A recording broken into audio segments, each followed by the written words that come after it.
Selamat malam Bapak Ibu sekalian. Kembali lagi ya, kita bertemu di kegiatan mentoring Fast Track.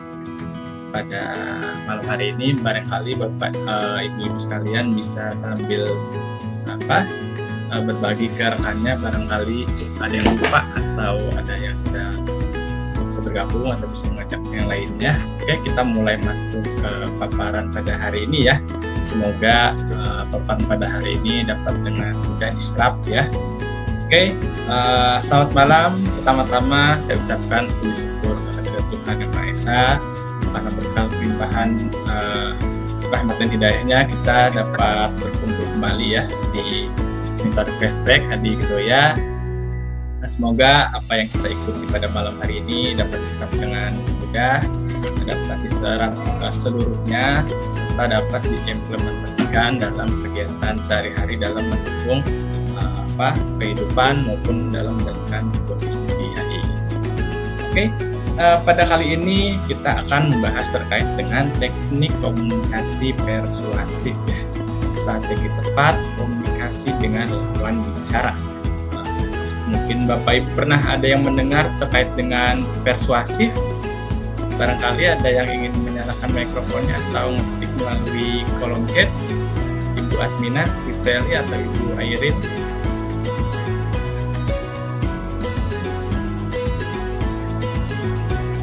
Apakah ada yang pernah dengar istilah persuasif? Atau mungkin sudah pernah ikut materinya terkait dengan persuasif? Apakah ada mungkin? Ibu Adminah atau Ibu Kelly, Ibu Airin sepertinya masih di jalan ya. Sering dengar Mas. Oh, udah sering dengar ya. Pernah ikut pelatihannya nggak Bu Kelly? Pernah ikut pelatihannya? Kayaknya pernah ya. Pernah. Persuasif itu secara apa ya? Pak.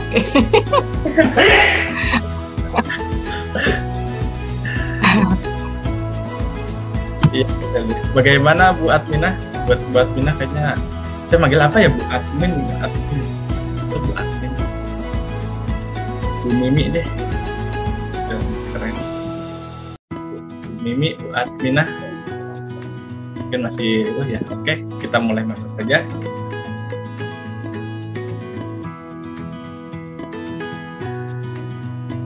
Ya. Pada malam ini kita akan bahas berbagai macam ini ya, ada beberapa konten terkait dengan komunikasi persuasif ya. Selamat datang Ibu Heni Hadianto, Bu Heni. Aduh, salam sehat selalu. Bapak Galang. Mas. Ya. Ya, sehat selalu ya. Selamat datang. Makin malam makin cerah ceria ini.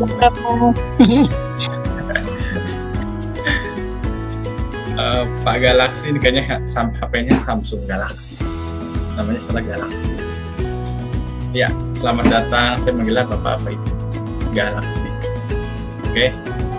Pada malam kali ini kita bahas terkait dengan komunikasi persuasif ya, yang dimana tema konten pada malam ini terkait dengan pengantar komunikasi persuasif, tujuannya, fungsinya, unsur-unsurnya, proses, efektivitas, strategi, hambatan, studi kasus, dan ditutup dengan kesimpulan.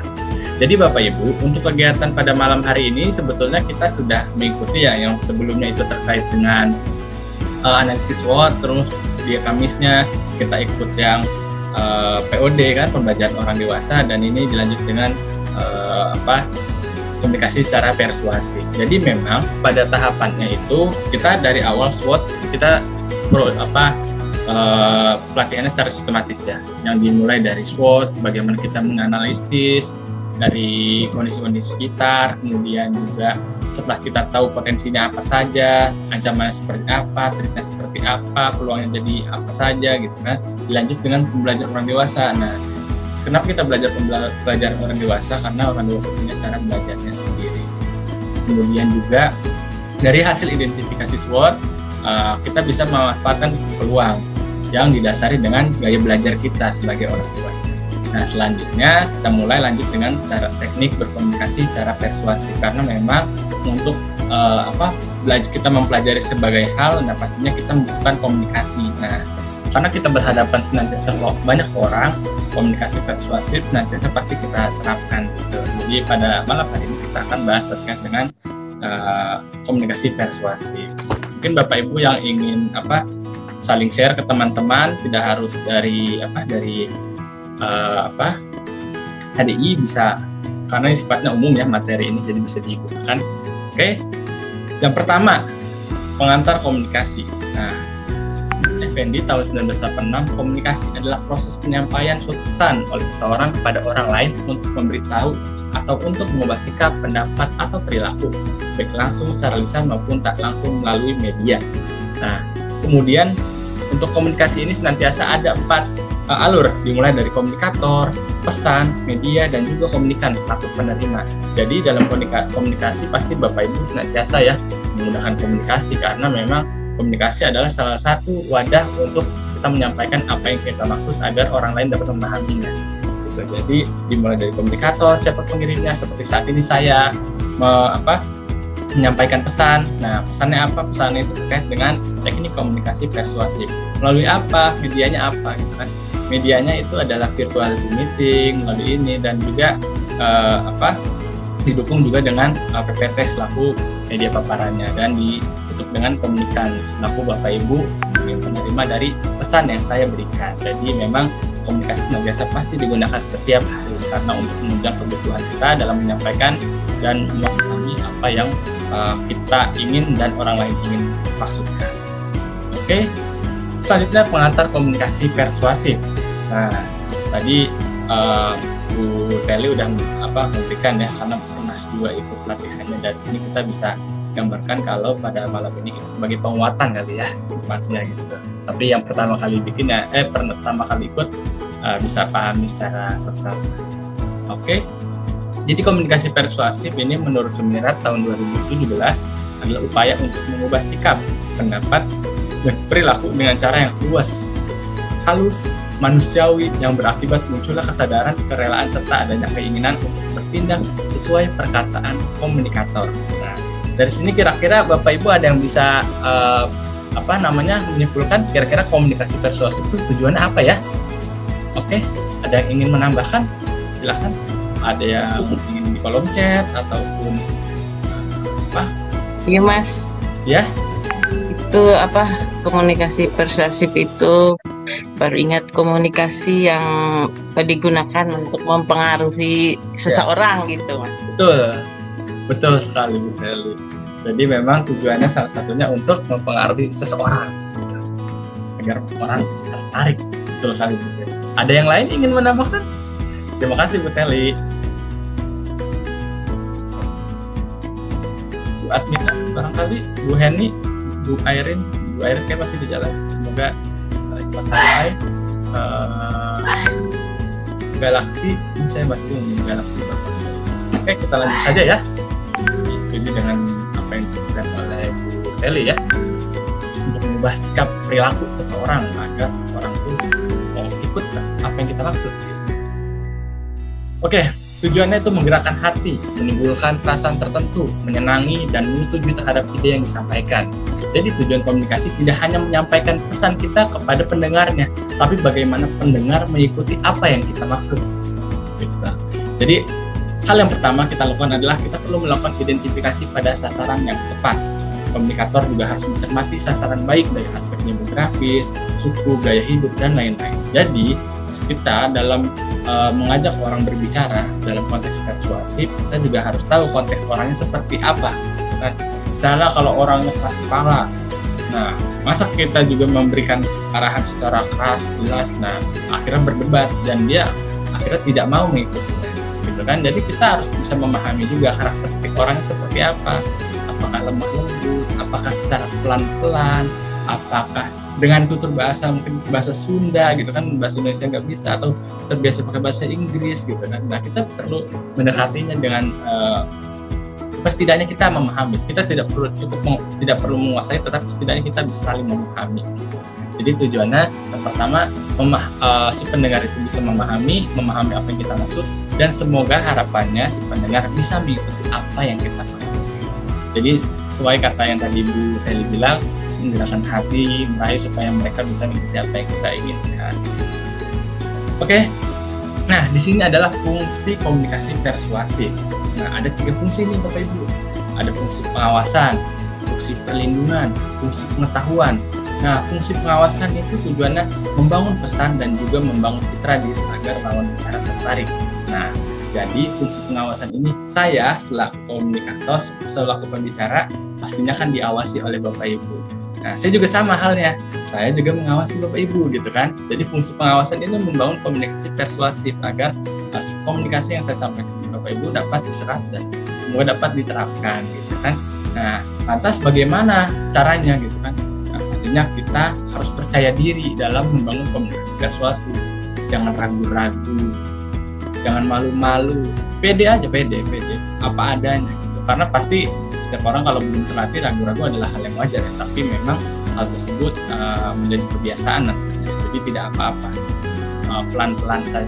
Jadi fungsi pengawasan ini Bapak Ibu harus bisa membranding diri, pede, dan pastikan kuasai. Kemudian fungsi perlindungan.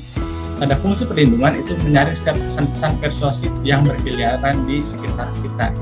Nah, jadi Bapak Ibu pastikan lawan bicaranya itu jangan sampai terpengaruh dengan luar gitu, melindungi apa misalkan jangan sampai orang lain itu terprovokasi dengan pihak luar. Pastikan komunikasi yang Bapak Ibu sampaikan kepada mereka harus betul-betul fokus, terlindungi dari segala macam aspek. Dan selanjutnya dinilai fungsi pengetahuan, perbanyak wawasan terkait cara berkomunikasi dengan cara memperhatikan sekitarnya. Selain juga bisa menambahkan wawasan. Jadi Bapak Ibu kalau untuk fungsi komunikasi persuasif, pastikan Bapak Ibu menguasainya juga, pengetahuannya. Sebelum berkomunikasi Bapak Ibu sudah tahu wawasan.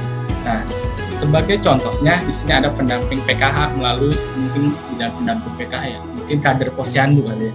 Kader posyandu melakukan edukasi terkait stunting kepada masyarakat. Nah, stunting mungkin Bapak Ibu terdengar awam ya. Stunting itu salah satu penyakit bilang ya, ibaratnya kayak kurang gizi lah ya. Jadi anak-anak tumbuhnya nggak maksimal gitu. Misalkan dia tumbuh seharusnya 100 cm pada umur segini tapi baru 90 cm. Nah, itu yang disebut stunting, bisa dipengaruhi gizi dan lain-lain kan. Kepada masyarakat dengan tujuan menciptakan bangsa yang bergizi dan memiliki berat dan tinggi yang terstandar. Nah, si kader posyandu itu pasti harus kan mengedukasi Bapak Ibu kalau mau anaknya tumbuh tinggi, kasih makan ini, kasih makan itu, langkah-langkahnya ini, langkah-langkahnya itu. Nah, inilah salah satu cara bagaimana gambaran bagaimana komunikasi persuasif dilakukan. Jadi kalau Bapak Ibu sering ikut sosialisasi gitu kan, nah itu salah satu implementasi dari komunikasi persuasif gitu. Jadi Bapak Ibu bisa menikmatinya, menyoroti-nya gitu kan. Oh gini loh cara orang berbicara komunikasi persuasif. Oh gitu loh, saya merasa bahagia gitu. Pasti pernah bilang kan jangan makan buah sebelum makan nasi gitu kan. Nah, sebetulnya kan itu adalah persepsi yang salah. Harusnya kita makan buah dulu baru makan nasi, atau enggak makan lauk kalau makan lauk pakai nasinya jangan digadoh gitu kan. Nah, itu salah satu contoh komunikasi persuasif sehingga akhirnya oh iya benar ya, ternyata nggak kenyang gitu kan. Nah, padahal itu juga perlu diluruskan gitu kan. Makanya komunikasi persuasif itu Bapak Ibu betul-betul harus menguasainya gitu. Konteksnya seperti itu. Bagaimana orang pendengarnya itu bisa bisa terbujuk rayu dan menerima tanpa adanya unsur paksaan seperti itu. Oke, kita masuk ke unsur dalam komunikasi persuasif. Dimulai dari persuader, persuadi, pesan, saluran, umpan balik, dan efek komunikasi persuasif. Jadi ada 6 ya unsurnya. Yang pertama ada persuader, orang yang mengirim pesan. Di sini adalah saya. Kemudian persuadi, orang yang menerima pesan. Nah, selaku Bapak Ibu semua. Ya, pesan disampaikan kepada komunikan atau persuadi dapat pesan verbal maupun non verbal. Jadi memang apa yang disampaikan oleh persuader atau saya pasti ada tujuannya gitu kan. Intinya apa yang bisa disimpulkan oleh Bapak Ibu sekalian. Kemudian salurannya dipergunakan oleh persuader untuk berkomunikasi dengan berbagai orang secara formal maupun non formal. Nah, konteksnya seperti ini nih. Ada saluran kita menggunakan Zoom gitu. Dan ada umpan balik. Nah, Pastikan kalau ingin berkomunikasi secara persuasif, Bapak Ibu harus tektok ke saya nanya, Bapak Ibu jawab. Jadi itu adalah umpan balik, salah satu contoh komunikasi persuasif. Pernah kan yang pasti minggu lalu kita bahas terkait dengan Confucius ya. Jadi kalau kita mendengar, kita pasti lupa. Kalau kita melihat, kita pasti ingat. Tapi kalau kita melakukan, pasti kita paham. Nah, itu salah satu umpan balik yang senantiasa kita terapkan. Jadi umpan balik itu berperan penting sebagai evaluasi bagi persuader dan untuk mengukur apakah pesan yang disampaikan dapat diterima atau tidak gitu. Jadi Bapak Ibu dalam komunikasi persuasif tidak apa mengulang-ulang mungkin, tapi jangan terlalu banyak gitu ya, mungkin 2 kali atau 3 kali cukup untuk memastikan kalau lawan bicara itu paham. Kemudian efek komunikasi persuasif. Nah, ini adalah intinya. Bagaimana caranya, outputnya supaya si pendengar itu bisa mengikuti apa yang kita ingin. Nah, kita bisa dari umpan balik itu kita bisa paham kan, ada yang mengikuti, ada juga yang enggak gitu kan. Nah, tapi jangan disalahkan jika orang menerima ataupun tidak setuju atau tidak setuju, itu bukanlah hal utamanya, tetapi hal utamanya adalah mereka menerima, mereka mengerti maksud yang saya sampaikan, kan juga valid, tidak berbohong gitu kan. Nah, itu adalah salah satu contoh efek komunikasi persuasif. Harapannya mereka dapat mengikuti kita, walaupun dengan catatan kita dapat menyampaikan secara luas, santai gitu kan, tidak merugikan orang lain. Jadi unsur dalam komunikasi persuasif ini ada 6 ya: persuader, pesan, saluran, umpan balik, dan lihat efek komunikasi persuasif. Oke, kita masuk ke proses dalam komunikasi persuasif. Nah, dalam prosesnya komunikasi persuasif itu terdiri dari 4 tahap. Secara dari tahap pemahaman, dari tahap encoding, tahap decoding, dan juga tahap evaluasi. Jadi Bapak Ibu selaku, misalnya contohnya adalah saya mengirim pesan menyeleksi berbagai alternatif dari pikiran. Jadi saya selaku pembicara pada malam ini senantiasa menyeleksi nih pesan-pesan apa yang mau saya sampaikan ke Bapak Ibu ya. Coba saya pesan plan A-nya apa, plan B-nya apa, plan C-nya apa, plan D-nya apa. Nah, kemudian tahap encoding, proses penyampaian pesan dari bahan yang sudah dipikirkan. Jadi dari beberapa plan yang sudah kita siapkan, kita sampaikan kepada pendengar. Oh, kita menyampaikan yang si A, si B, si C, si D. Nah, baru kita masuk ke tahap decoding, proses penerimaan pesan yang sudah dijelaskan. Jadi ini adalah mulai tahap awal fungsi pendengar. Oh, ternyata kalau si A kayaknya nggak cocok deh. Oh, ternyata si B saya bisa nerima deh. Dan C dan D. Tutup dengan tahap evaluasi. Jadi tahap evaluasi adalah tahap penutup bagi peserta atau pendengar, yang dimana cocok atau tidak cocoknya apa yang dimaksud oleh pendengar. Misalkan saya punya sebuah produk gitu kan. Misalnya saya punya sebuah pulpen gitu kan. Pulpen ini ada 2. Pulpen ini saya punya pulpen biru misalkan. Pulpen ini nggak macet, terus warnanya jelas gitu kan. Terus si EB itu punya pulpen juga tapi macet dan kurang jelas. Coba deh pakai ini nih, barangkali cocok gitu kan. Nah, akhirnya dikasih lah tuh. Ternyata memang jelas gitu. Berarti dari tahap evaluasinya, oh benar, lebih cocok nih gitu kan. Akhirnya dia bisa pakai pulpen ini. Nah, itu salah satu contoh bagaimana proses komunikasi persuasif. Tidak perlu emosi, tidak perlu terburu-buru, tapi tetap santai, luas, dan berkepala dingin. Jadi penyampaiannya senantiasa harus betul-betul bersahabat ya saat melakukan komunikasi persuasif. Gitu. Oke, nah kita masuk ke tahap ice break. Halo, tes ombak dulu ah. Halo, Bu Airin, Bu Henny, Bu Stella. Hadir, masih hadir. Ya. Halo. Halo Ibu Edi, Bu Airin udah sampai rumah belum ya, atau mampir ke Sebenah tadi? Bu Admina, gimana? Ada orangnya nggak nih, Bu Admina? Bu Admina kayaknya masih repot. Ya halo, sambil ngelayanin warung soalnya. Aduh, warung apa tuh, saya mau dong. Jadi ditinggal-tinggal tapi denger kok. Oke, siap Ibu. Maaf. Iya, tidak apa-apa Ibu. Oke, Bapak Ibu sekalian, kita main ice breaking dulu ya, nggak lama-lama, sebentar ya, supaya kita relax sebentar. Kita punya permainan. Jadi clue-nya adalah, saya ambil contoh siapa ya? Misalkan Benny. Nah, misalkan Bu Adminah deh, lebih relate. Bu Adminah adalah seorang kasir. Clue-nya ya, Bu Adminah adalah seorang kasir. Bu Adminah adalah seorang kasir. Pertanyaannya, biru tambah biru, ungu tambah ungu sama dengan hijau. Kalau coklat tambah coklat sama dengan apa? Ada yang bisa jawab, Bapak Ibu? Coklat. Hampir betul Ibu Teli. Ayo, ada lagi. Saya coba Coklat ulang ya. unguan. Oh, sebenarnya Bu Admina udah tahu ya. Jadi kayaknya benar-benar relate sih ya. Oke, kita mulai satu lagi sekali lagi ya. Biru tambah biru sama dengan merah. Kalau biru tambah merah sama dengan apa kira-kira Ibu? Oren. Bukan, salah Bu Admina. Sekiranya Ibu udah betul banget.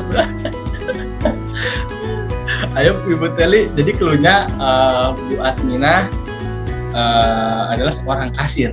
Nah, tadi kan sudah dijelaskan, biru tambah biru sama dengan merah.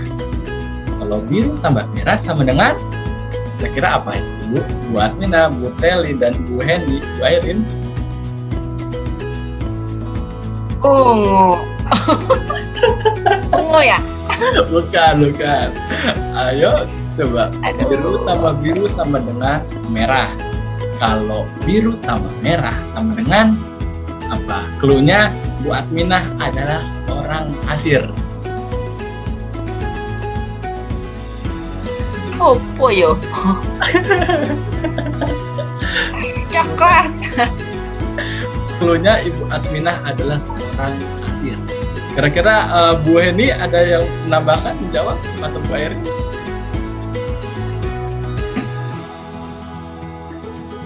Sekali lagi ya, kita coba ya. Clue-nya adalah Bu Hendy. Jawabannya Bu Adminah.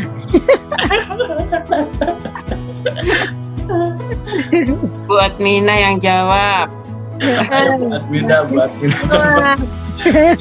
Bu Adminah adalah seorang kasir. Tadi kan Bu Adminah katanya lagi jaga warung ya, benar kan? Bu Adminah adalah seorang kasir. Nah, kalau biru tambah biru sama dengan merah. Kalau biru tambah merah sama dengan apa? Atau saya ganti, jangan biru tambah merah. Biru tambah biru sama dengan merah. Kalau ungu tambah ungu sama dengan apa? Hijau. Wah, ini langsung paham. Bisa dijelaskan Bu Irin? Bu Adminahnya mesti di open kamera dulu baru kelihatan nih bajunya. Wah, Bu Adminah boleh nih di open kamera nih. Bu Hendy udah penasaran. Kok bisa hijau ya, Mas?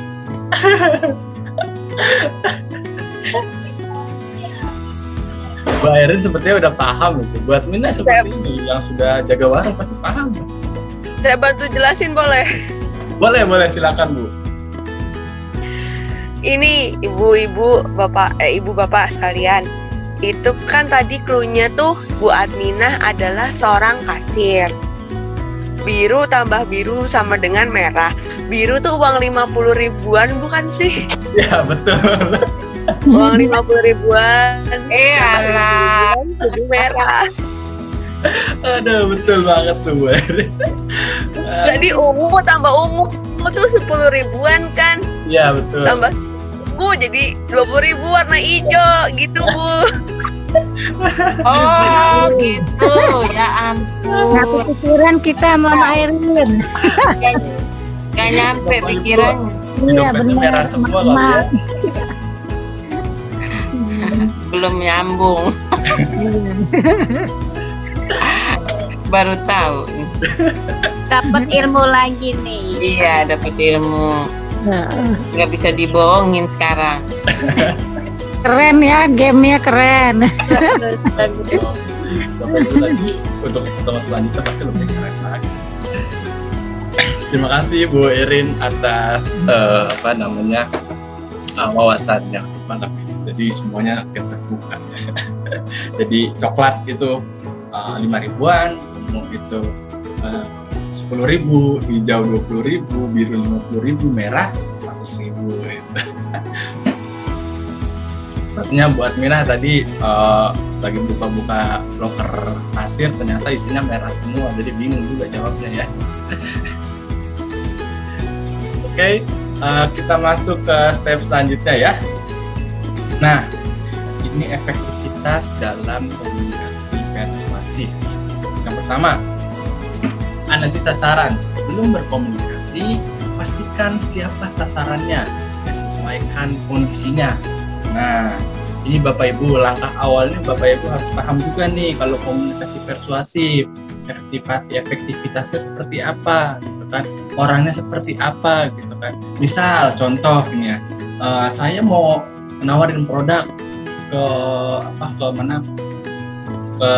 teman misalkan di tanggal tua, ada gajian, malah dia lagi punya utang gitu kan. Nah, artinya kan nggak mungkin kan kalau kita nawarin produk tapi kondisinya tanggal tua, nah ada kemungkinannya kecil gitu kan. Tapi kalau tanggal muda mungkin, atau mungkin kondisinya orang tua amit-amit ya, ada yang sakit gitu keluarganya. Nah, kita tawarin produk gitu kan. Nah, berarti kan itu sesuai dengan sasarannya. Oh, ternyata dia memang butuh gitu kan, karena mereka ingin. Jadi kita perlu juga dalam berkomunikasi secara persuasif, dalam konteks efektivitasnya kita harus memahami analisis sasaran. Sasaran itu orang seperti apa, dibilangin kan. Nah, itu cara pendekatannya pun kita perlu analisis gitu ya. Makanya seperti yang Swot bilang kan, strength, weakness, opportunities, dan threat. Kalau kita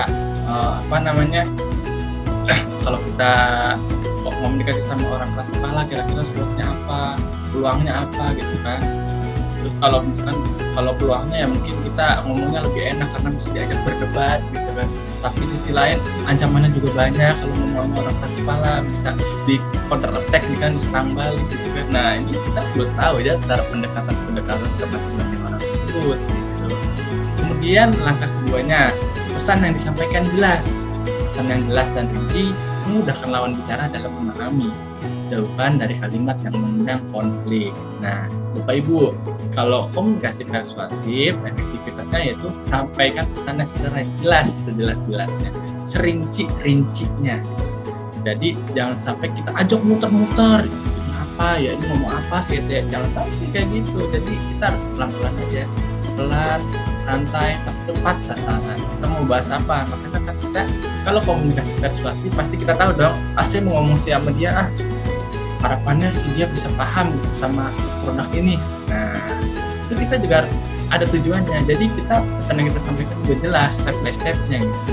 Seperti yang disebutkan pada step sebelumnya, kita perlu banyak plan A. Kalau ngomong sama si Eta, plannya A, plan B, plan C, plan D. Jadi kita harus selain pesan yang jelas, kita juga harus punya amunisi yang banyak gitu. Kemudian jauhkan dari kalimat yang mengundang konflik. Nah, Bapak Ibu, kalau komunikasi persuasif itu kan seperti yang tadi Ibu Teli bilang ya, gimana caranya pendengar mengikuti kita gitu kan. Tapi kan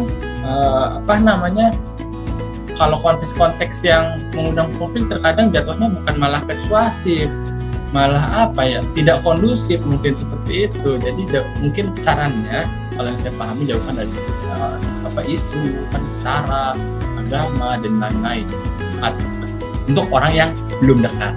Tapi kalau orang yang dekat yang sudah tahu karakter ya nggak apa-apa, karena kan udah terbiasa gitu ya ibaratnya sama teman sendiri. Jadi pastikan analisis sasarannya, pesannya juga jelas gitu kan, jauhkan dari sifat yang benar konflik dalam tanda kutip, kecuali kalau udah dekat banget gitu. Kemudian langkah ketiga, menjaga motivasi sasaran.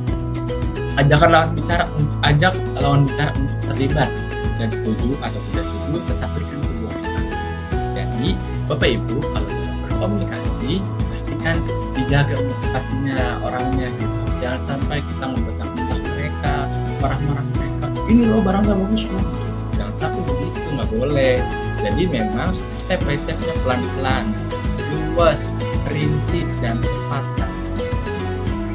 Mau bicara untuk terlibat, sering-sering tektok, kita kan ngobrol sama Bu Eni atau buat Pina, sekarang sutro harganya berapa, minyak goreng sekarang harganya berapa di waktu itu, oh sekarang harganya misalkan 20.000, oh itu ya masih ramai pas saya juga tuh sama.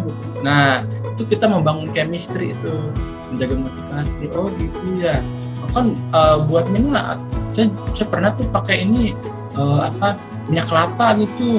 Nah itu juga sama tuh, menjalin komunikasi, ajak aja ngobrol ibarat teman sendiri gitu, isi going ibarat kalau anak muda bilang, nggak usah takut, nggak usah pede, kasih karena jadi cara ngomongnya tinggi gitu. Nah sebetulnya bagaimana cara kita mendekati mereka, kita mengarah sasaran orang seperti apa gitu, seperti langkah awal. Jadi langkah ketiganya menjaga motivasi sasaran itu, seringlah ajak tektok dan pastikan berikan sebuah empati gitu kan. Iya Bu, saya nggak bisa anak saya misalnya saya sedang sakit, saya turut prihatin ya gitu, mungkin barangkali bisa memberikan hadiah. Pastikan kita ada rasa empati atau setidaknya ada motivasi ya, berikan mereka motivasi gitu. Salah satu efektivitas dalam komunikasi secara persuasif. Oke, lanjut ke tujuan yang realistis. Nah, ketahui masalah yang terjadi, saling mengerti satu sama lain, serta berikan harapan yang akan datang. Nah, jadi Bapak Ibu, kalau komunikasi persuasi pastikan ada tujuannya kan, tapi tujuannya yang jelas. Dan karena kita misalkan saya mau ngomong sama dia, sama si Eta gitu kan, Eta itu si dia atau si kamu gitu ya. Nah, ternyata anaknya sakit dengan DBD gitu kan. Akhirnya ngobrol lah, itu sudah tiba-tiba tetangga gitu kan. Nah Bu, kenapa sih itu sakit? Dia dirawat di mana gitu, ya udah lama. Dia boleh jam juga kalau nanti tetangga menjemput gitu. Oh nanti ya saya kabarkan kan gitu. Terus gimana perkembangannya? Alhamdulillah udah sehat, udah mendingan gitu. Oh gitu.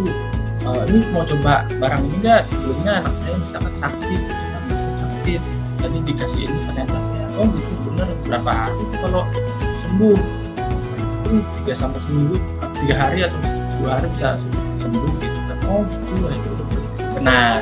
Jadi dari situ kita bisa membangun komunikasi secara persuasif ya, dengan tujuan yang realistis gitu. Jadi Bapak Ibu bisa menetapkannya nih, apa masalahnya, saling mengerti satu sama lain dan memberikan harapannya, empatinya juga jangan lupa gitu. Oke, lanjut ke langkah 5, pemahaman atas perbedaan. Pahami bahwa setiap orang berbeda, sehingga jangan paksakan mereka mengikuti Anda, tetapi berikan empati dengan pengertian yang memiliki. Sama halnya kayak tadi, tujuan realistis, tapi kan setiap orang beda-beda. Ada yang keras kepala, ada yang nggak paham gitu kan, ada yang mungkin cara berbicara kita yang terlalu cepat gitu. Nah itu juga harus kita paham perbedaan. Jadi caranya Bapak Ibu jangan sampai pastikan mereka jangan sampai gimana ya jelaskan ya. Jadi pemahaman atas perbedaan, jadi setiap orang itu kan punya karakteristik yang berbeda-beda. Maksudnya pendekatan itu berbeda-beda, jangan sampai salah gitu kan. Kalau keras kepala kita ajak nawarin produk. Nah udah tahu keras kepala kan pastinya dia punya pendirian sendiri kan ya. Oh saya nggak percaya. Nah berarti kan caranya salah gitu kan kalau to the point mungkin. Tapi sisi lain kan kita perlu pendekatan yang lebih lain, atau manis, pelan-pelan, santai gitu. Jadi Bapak Ibu perlu identifikasi perbedaan-perbedaan apa gitu kan. Terus juga sarankan, pastikan ada empati yang muncul dan diberikan kepada mereka. Oke, lanjut ke langkah 6, pemahaman informasi. Perbanyak data dan memahami produk yang akan dipasarkan serta berikan pengetahuan sekitar terhadap produk yang ditawarkan. Jadi Bapak Ibu dalam konteks pemahaman informasi kita selaku komunikasi persuasif harus lebih wawasannya lebih luas dibandingkan lawan bicara kita. Harapannya misalkan saya punya pulpen, nah kita harus lebih paham nih terkait dengan pulpen, jangan sampai lawan bicara kita lebih paham. Nah itulah yang bisa muncul tahapan keras kepala tadi gitu. Jadi Bapak Ibu harus bisa memahami informasi tidak hanya dalam konteks pulpen, bisa aja pensil, Jadi misi dalam lingkup keluarga yang bisa pulpen, bisa pensiun, jadi ibaratnya seperti itu. Informasi Bapak Ibu jangan hanya terfokus pada satu saja. Satu boleh tapi harus luas. Lebih baik ini luas tapi yang lain juga luas. Jadi Bapak Ibu harus bisa peka terhadap sekitar. Gitu. Dan pastikan berikan pengetahuan dari produk-produknya, fungsinya apa, manfaatnya apa, dan pastinya tujuan realistisnya apa. Oke, kita masuk ke sesi selanjutnya. Nah, langkah ke-7, pemahaman atas kerumitan yang dialami sasaran, masuk ke dalam kondisi lawan bicara, dapatkan feel dan masalah yang terjadi, kemudian jelaskan pengetahuan yang dikuasai. Sama konteksnya kayak yang tadi. Jadi, misalkan Bapak si punya anak sakit, kena DBD gitu. Nah, kita deketin lah. Tapi dalam konteks kita belum belum ada maksud lain ya. Kita fokus emang merasa empati dalam diri aja. Oh ya, gimana kondisinya? Kita membangun gitu kan, nggak harus kita langsung ke poin tawarkan gitu ya kan. Jadi itu bisa pelan-pelan aja step by step. Setidaknya kita menjalin tali silaturahmi, menjalin ikatan secara harmonis. Nah akhirnya nanti bisa saling pengertian gitu kan, si A perhatian sama kita ya. Nah nanti juga sebaliknya gitu. Oke, lanjut ke langkah 8. Tapi saya pikir Bapak Ibu udah paham lah, udah pengalaman udah banyak, jadi saya pikir udah betul-betul menguasai medan. Nah, terus juga langkah 8. Pemahaman atas fakta adalah dasar. Jangan fokus dengan fakta dan data, tapi bagaimana perasaan dan seleranya serta norma dan budaya juga harus dikenal. Gitu. Nah, Bapak Ibu, kita boleh menguasai fakta, kita boleh menguasai konten pulpen yang tadi saya jelaskan tadi ya, ataupun pensil dan sejenisnya. Ya, kita boleh memahami faktanya, fungsinya seperti apa. Nah, tapi pastikan juga mereka butuhnya apa, budayanya seperti apa gitu. Jadi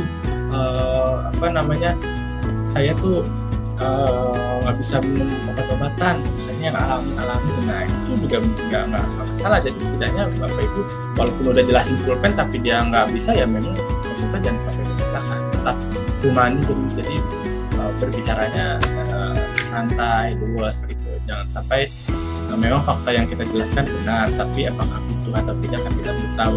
Kita bisa sesuaikan dengan apa yang kita minta. Jadi kita masuk ke pemahaman atas makna fakta. Berikan peluang lawan bicara untuk bersuara. Berikan kata kunci yang bisa memberikan pemahaman kepada lawan bicara, diterima atau tidak masalah. Nah, jadi Bapak Ibu komunikasikan sesuatu itu walaupun dalam konteks efektivitas, tapi efektivitas yang dimaksud itu mereka bisa menerima. Harapannya mereka bisa mengikuti apa yang kita maksud. Itu langkah yang ke-9. Jadi tidak apa-apa Bapak Ibu kalau mengalami hambatan atau apa. Karena yang pertama jangan sampai lupa analisis orangnya seperti apa. Apakah tulis, galak dan seterusnya. Jadi pastikan berikan peluang lawan bicara. Kita juga pas saat berkomunikasi secara persuasif dan kita mulu dan kita yang ceramahin terus ya gitu ya. Tapi juga berikan mereka berbicara, berikan peluang. Jadi benar-benar pas komunikasi yang efektif itu salah satunya adalah adanya TikTok gitu. Si A ngomong ke B ngomong ke A sebaliknya. Terus juga kata kuncinya, jadi Bapak Ibu yang seperti tadi ya, rinci, jelas, padat, dan luas. Nah itu salah satu aktivitas dalam komunikasi secara persuasif. Kemudian juga diterima atau tidaknya ya tidak masalah gitu. Jadi yang penting dia bisa menerima, memahami, semoga nanti apa yang kita sudah kita sampaikan bisa tercerna. Gitu. Oke. Nah ini nih hambatan-hambatan dalam komunikasi secara persuasif. Ada dogmatisme, stereotip, dan pengaruh lingkaran. Nah, orang yang dogmatisme atau keras kepala yaitu orang yang dapat mempertahankan pendapat, sikap, dan perilaku jika tidak sesuai dengan persepsinya. Nah, ini kita juga pasti sering ya, pas kita menawarin juga, kita mau ngajak ngobrol, wah dibantah terus, nggak diterima, akhirnya malah berdebat gitu. Nah, tapi padahal memang karakteristiknya orang seperti itu, keras kepala, pendiriannya kuat gitu kan, kalau udah ngomong apa gitu kan. Tapi pasti mereka pasti punya kelebihan. Karena dogmatisme ini orang yang keras kepala pasti senang kalau diajak debat. Tapi kalau kita layani debat, jangan sampai kalau untuk komunikasi persuasif gitu. Jadi dogmatisme ini adalah bagaimana kita inspirasi orang supaya pendiriannya kuat. Maksudnya tuh misalnya kalau kita ajakin debat kan ya dia nggak bakal selesai kalau dilayan terus kan. Nah, makanya cara yang tepat adalah mendengarkannya. Orang yang dari buku yang saya pahami bahwa orang yang egois, keras kepala itu adalah ingin didengarkan. Udah dengerin aja gitu kan. Kalau dikasih saran mungkin waktu yang tepat gitu. Mungkin dia beranggapan misalkan pulpen ini macet misalkan, gak jelas gitu kan. Enggak kok, ini kok namanya bener kok. Nah, jadi Bapak Ibu dalam mengatasi dogmatisme ini jangan diberikan tapi diberikan saya ingin menambahkan, boleh ya gitu. Jadi misalkan Bu Henny misalkan jualan minyak goreng misalkan. Nah, ini minyak goreng nggak bisa dipakai buat goreng ikan misalkan. Oh iya nggak bisa karena nanti jadi bau penggunaannya gitu.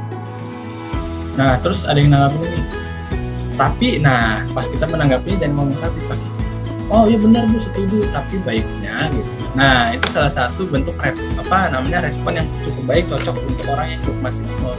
Jadi Bapak Ibu kalau mengatasi orang yang keras kepala gitu kan, kita bilangin gitu kan, cukup didengarkan saja. Nanti kalau kita mau saran mungkin cari waktu yang tepat, tapi kalau ingin memberikan saran pastikan jangan disebutkan kata tapi gitu ya. Tapi setuju tapi saya boleh setuju mau nambahin dong sedikit. Nah itu bisa dijadikan untuk mengatasi orang yang dogmatis. Terus stereotip, berpegang teguh terhadap apa yang sudah diyakininya terhadap lawan bicaranya, prasangka. Prasangka ini memang pasti ada tuh ya. Kalau kita hadapi dia pasti dalam kehidupan hari-hari, ibaratnya orang yang mau hutang gitu kan, misalkan stereotip, wah si Etam hutang, wah pasti mau ke saya mau hutang gitu kan, hutang tuh. Padahal mah enggak mau bayar gitu kan. Nah makanya seringkali juga kita sebagai komunikator jangan sampai terlalu sering ya. Mungkin responsif tapi jangan sampai merugikan gitu, jangan sampai meragukan gitu. Jadi sewaktunya aja gitu. Bahkan kalau bisa memberikan benefit ke mereka, memberikan saran masukan gitu, saran gitu. Memang mereka berpegang teguh terhadap apa yang diyakininya, tapi kalau kita masih mendekatinya dengan cara humanis pasti akan luluh juga gitu. Jadi memang Bapak Ibu nggak masalah menghadapi dogmatisme, tapi pasti memang ada gitu. Terus juga pengaruh lingkaran seperti orang yang menganggap obat itu racun, jadi lebih suka yang alami. Nah ini juga ada gitu. Jadi Bapak Ibu harus memahami hambatan-hambatan ini gitu.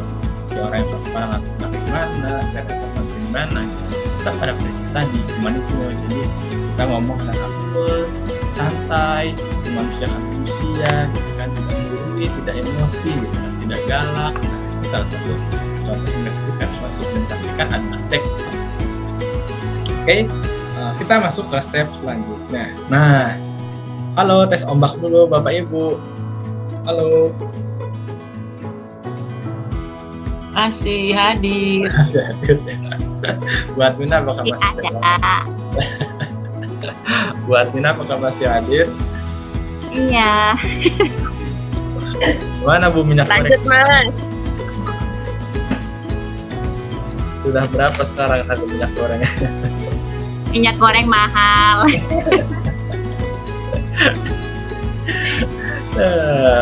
Ya Bapak Ibu, oke, kita coba simak ya. Di sini ada video ya, mungkin Bapak Ibu bisa sambil menyimak kira-kira komunikasinya seperti apa yang bisa kita ambil besarnya.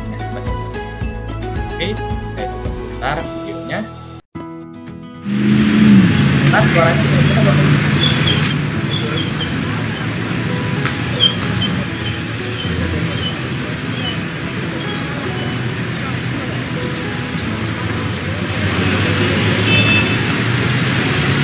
Saya lelah menjalani kehidupan ini.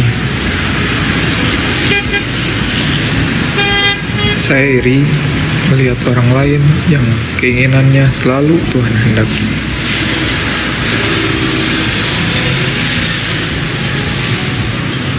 andai saja Tuhan memberikan apa yang saya inginkan, maka saya tidak akan lagi berurusan dengan panas teriknya sinar matahari dan juga lebatnya air hujan yang bisa kapanpun membasahi. Saya tidak mengerti mengapa saya yang berada di titik terendah kehidupan ini, mengapa tidak orang lain. Kadang timbul sebuah keyakinan dalam diri bahwa sebenarnya Tuhan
mengapa Tuhan tidak pernah memberikan apa yang saya inginkan?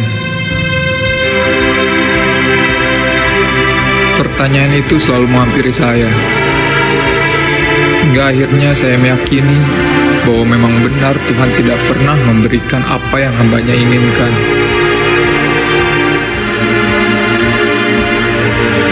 Tapi Tuhan selalu memberikan apa yang hambanya butuhkan.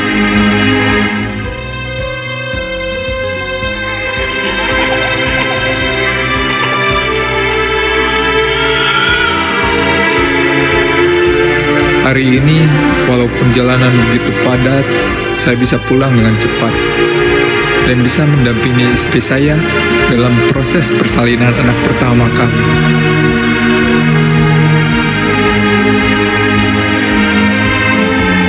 Dan hari ini menjadi bukti bahwa jika kita bersyukur, maka kehidupan kita akan senantiasa tercukupi.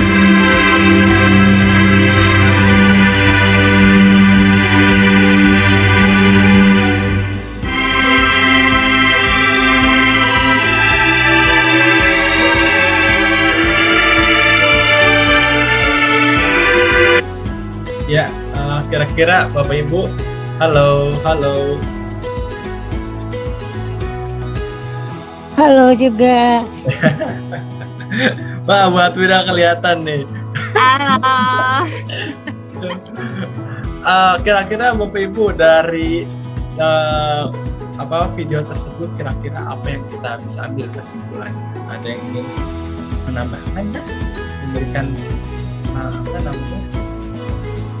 kesimpulan buat Mina? Ya, kalau menurut saya sih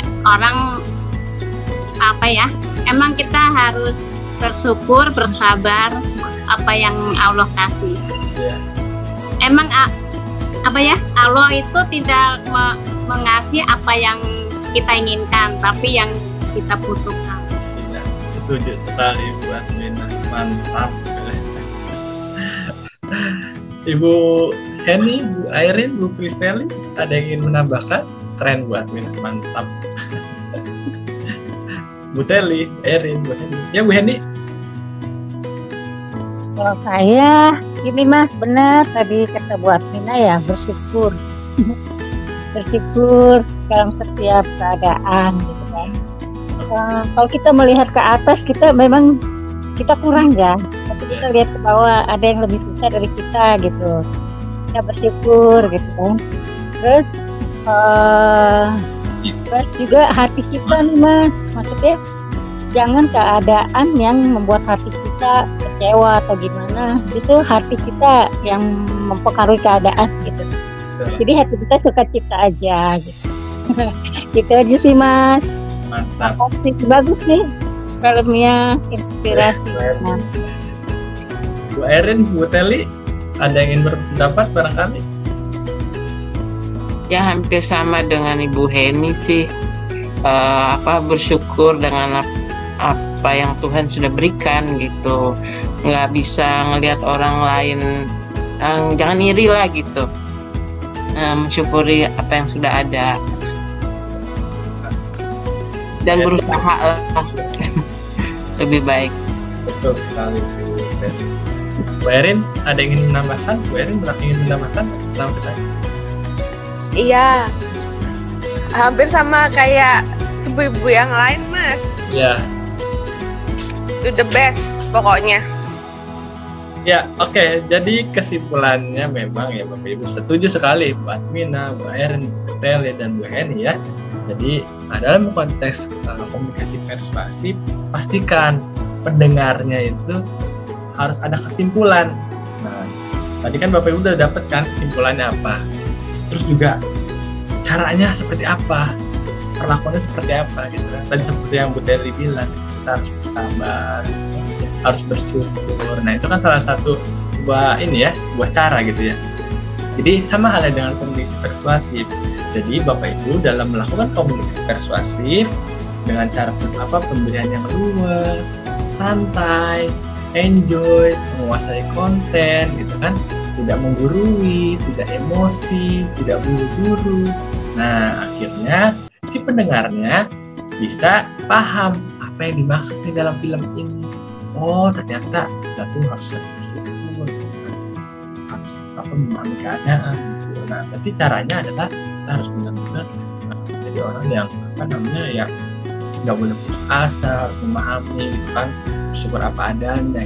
Nah sama halnya dengan komunikasi persuasif, melahirkan ya, orang yang pendengarnya pasti akan melahirkan kesimpulan. Selain kesimpulan, melahirkan juga perlakuan gitu.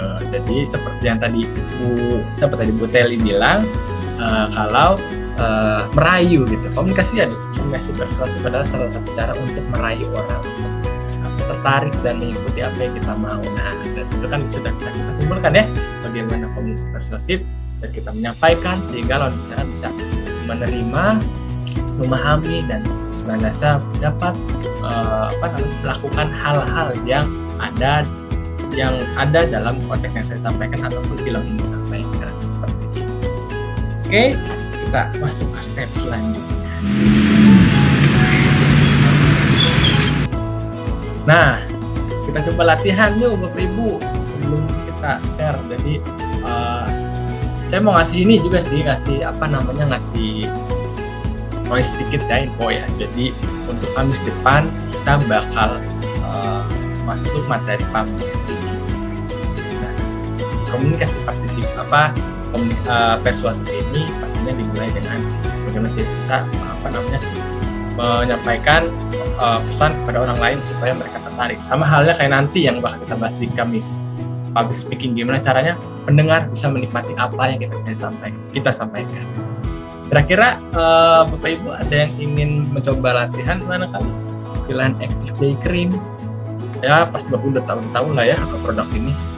Ini yang satu krim siang, yang satu obat semoga membuat imun sehat, dan satunya untuk contohnya kayak gini misalnya Propoelix ya. Seperti yang sudah disampaikan tadi ya. Jadi Bapak Ibu, saya punya tetangga ini ternyata anaknya sakit kena tipes atau kena DPD di rumah sakit. Nah, terus bagaimana cara kita menjalin komunikasi secara persuasif? Ya, kita deketin orangnya atau kita kontak WA-nya gitu kan. Bu, gimana kabar si Eta? udah mendingan gitu kan, dirawat berapa hari kira-kira? Oh 3 hari. Terus gimana, ada perkembangan nggak, dikasih obat sama dokter? Belum itu. Oh gitu ya, coba banyakin minum air putih gitu, sering-sering minum air putih. Nah, saya bilang juga, saya rajin tuh minum air putih gitu kan, atau istirahat dulu lah, masih belum sembuh juga. Nah, kemudian ternyata cerita lagi lah si ibu ke orang yang anaknya sakit. Ibu, ini sebelumnya saudara saya sakit gitu ya, karena DBD juga. Ternyata pakai ini lumayan loh, 2 hari 3 hari bisa sembuh, barangkali cocok gitu kan. Nah, itu salah satu latihan. Dan terus akhirnya si ibu yang punya anak sakit itu yang menerima sarannya gitu kan, harapannya bisa sembuh. Nah, makanya dari Bapak Ibu sekalian, kita dapat menerapkan ini semua produk, nggak harus dari produk ini, tapi segala apapun kita bisa menerapkannya komunikasi secara persuasif gitu kan. Nah, Bapak Ibu bisa menjelaskannya, karena memang konteksnya Bapak Ibu perlu luruskan juga nih ya, sekarang itu sudah zamannya soft selling ya, bukan hard selling gitu kan. Sering kali kita dari beberapa produk dari TikTok, Instagram, kita sudah pahamkan ya bahwa sekarang sudah zamannya soft selling, bukan hard selling. Hard selling cenderung kita jual secara langsung gitu kan, ini fungsinya ini, manfaatnya ini kan.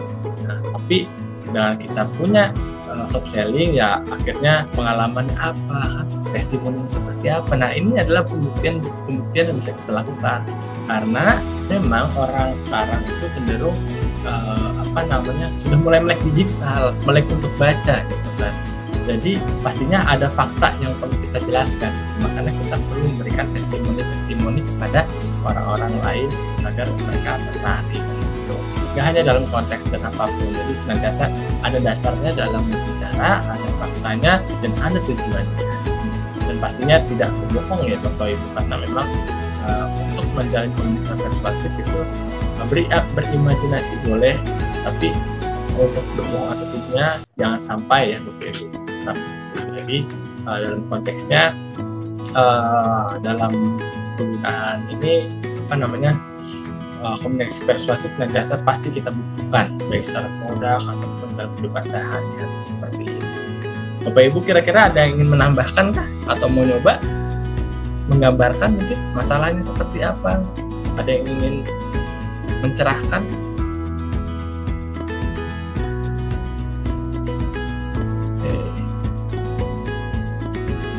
Oke, kita langsung saja ya.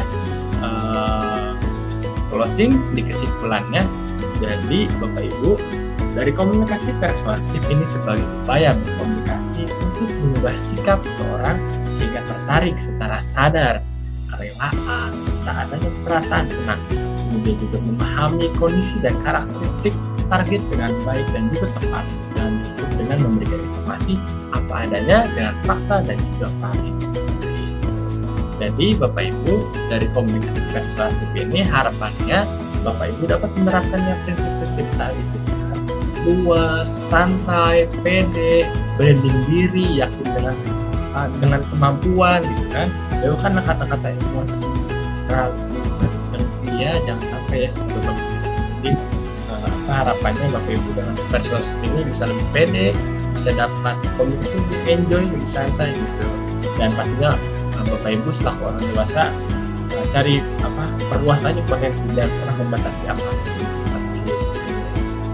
Oke, kira-kira dari sini ada yang ingin menambahkan atau ada yang ingin pesan, kesan, rekomendasi?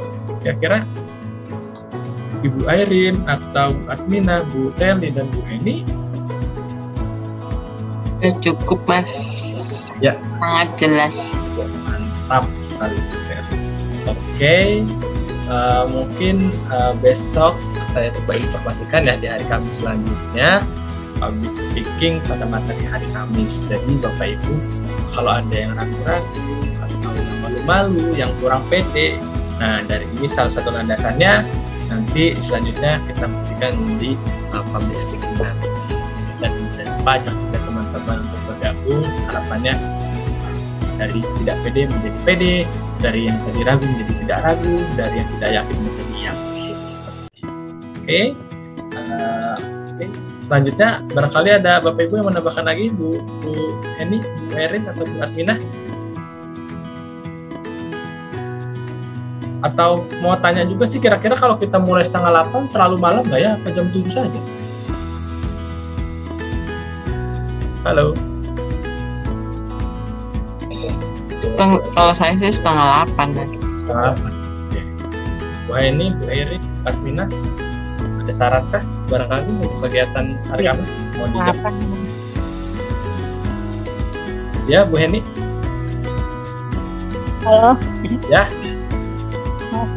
Doris, mau Ya. tanya nih. Dengeran nggak suaranya, Mas? Sangat jelas.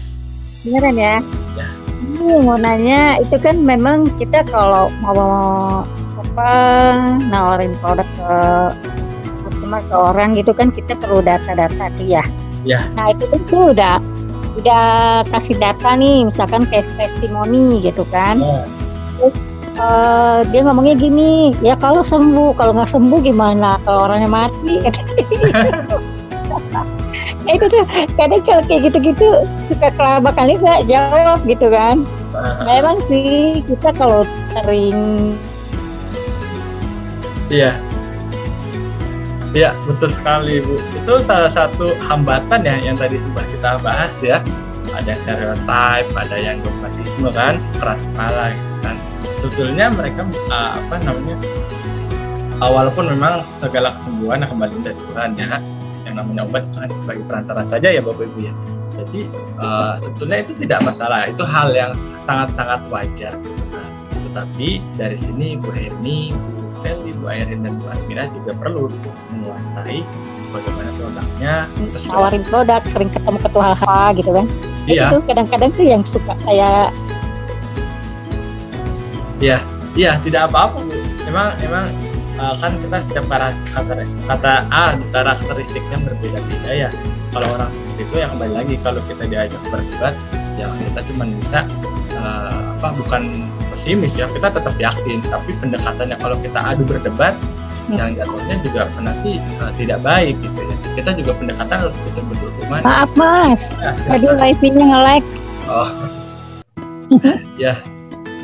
Iya, jadi Bapak Ibu utamakan pendekatannya dulu. Jadi terus juga tidak harus menawarkan produk sih Bapak Ibu ya. Jadi kita tidak harus langsung to the point menawarin produk fungsinya ini, testimoni ini ya. Itu kecuali kalau memang sudah dekat banget gitu ya. Namanya orang masih pendekatan, PDKT, masa langsung ditembak langsung kan. Kalau orang pacaran nggak mungkin langsung tembak, pasti pendekatan dulu kan, rumahnya di mana gitu kan, akhirnya baru kita bisa pacaran kayak gitu kan contohnya. Jadi Bapak Ibu sama konteksnya seperti itu, dalam merayu, dalam komunikasi secara persuasi, pelan-pelan dulu, pelan. Masalah dogmatisme, stereotip, dan kelompok lain, yaitu adalah hal yang wajar, memang itu hambatan dalam komunikasi persuasif. Jadi yang disebutkan bilang ya Bapak Ibu, dalam komunikasi persuasif intinya adalah bagaimana si orang itu menerima dan merefleksikan. Tidak harus dia setuju atau tidak setuju gitu kan, baiknya setuju, tapi setidaknya pendekatan kita tepat dengan testimoninya pelan-pelan seperti itu. Jadi Bapak Ibu nggak apa-apa, itu hal yang biasa gitu. Kita adalah ada usaha untuk berkembang, menguatkan mental gitu kan. Jadi Bapak Ibu kalau ketemu sama orang itu, oh ternyata menghadapinya jangan kayak langsung to the point, jadi harus pelan-pelan kan. Bisa diajak dulu kan, jadi masalahnya apa, jangan sampai langsung to the point gitu. Jadi oh kenapa, sakit apa gitu, barangkali cocok sama ini. Oh kalau cocok, kalau nggak cocok gimana ya, coba aja Bu, nggak apa-apa ya, namanya obat bahkan cuma perantara gitu kan. Yang namanya kesembuhan kembali lagi dari Tuhan ya. Harapannya kalau saya lihat testimoninya yang lain-lain sembuh gitu. Sama halnya kayak ini. Jadi saya jadi sharing sedikit ya Bapak Ibu. Jadi saya punya orang tua belum lama, bapak saya kan, jadi belum lama itu kena karena memang pola hidupnya suka makan nasi padang, kolesterol. Jadi Bapak Ibu jangan sampai keseringan makan nasi padang, sewajarnya aja. Makanya ternyata ditawarin aku, itu coba ada namanya obat alternatif gitu kan, coba ke Haji Nemling, namanya Haji Nemling, orang ya. Jadi kita pakai pengobatan alternatif itu dipijat sampai dari Cirebon, ada yang dari Surabaya, ada yang dari Bandung, pada datang ke sana padahal cuma mau dipijit doang gitu kan. Nah, kok mau ya gitu kan, kok mau ya cuman dipijit doang padahal kan ada obat gitu kan, ada dokter gitu kan. Nah ternyata pas seperti itu, nah dia aku tahu dari mana gitu, oh dari tetangga saya, oh gitu. Jadi memang semakin beranak pinak sama halnya kayak kita sekarang, namanya berkonsep secara jaringan gitu. Nah makanya sebetulnya konsep jaringan yang saya pikir adalah lebih efektif dalam memberikan sebuah tawaran produk, terutama produknya efektif gitu ya. Nah terus tadi ternyata akhirnya 2 minggu, sebulan akhirnya sembuh cuma gitu. Dikasih infus, obat-obatan dan lain-lain. Jadi memang step by stepnya pelan-pelan. Mau diterima atau tidak masalah. Yang penting ada refleksi dia terima seperti itu.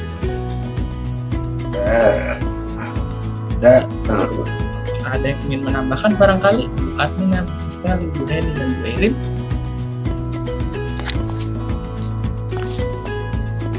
Cukup Mas. Ya, oke. Sebelumnya saya mohon maaf juga ya Bapak Ibu, barangkali nanti ucapan saya dan rasa menggurui, terlalu beremosi, menggebu-gebu atau tidak baik gitu ya yang Bapak Ibu rasakan. Semoga harapannya dapat dimaafkan, karena kita saat ini kita saling sharing, saling belajar, dan kita bisa berkembang secara bersama-sama. Oke, apakah boleh saya tutup untuk pertemuan pada malam hari ini? Ya Mas, bisa. Ya Mas, makasih Mas Yoris. Oke, siap Bu Heni, Bu Teli, Bu Admina, sehat Ya, selalu. makasih Pak Yoris. Kita bertemu lagi di hari Kamis ya. Kita tetap semangat. Jadi Bapak Ibu kalau ada masalah atau kondisi apa bisa langsung kontak aja via Japri di WA. Nggak usah malu-malu. Kalau saya responsif. Oke. Masih banyak, masih Ivan lagi. Yoris. Ya Pak Ivan. Oke. Selamat malam semua ibu-ibu. Selamat malam. Makasih Mas Yoris. Ya, Erin. Makasih Pak Yoris, selamat malam. Malam. Dadah. Selamat malam Mas Yoris semuanya. Mari. Saya stop share ya, dan saya ending. Sehat semua, semangat.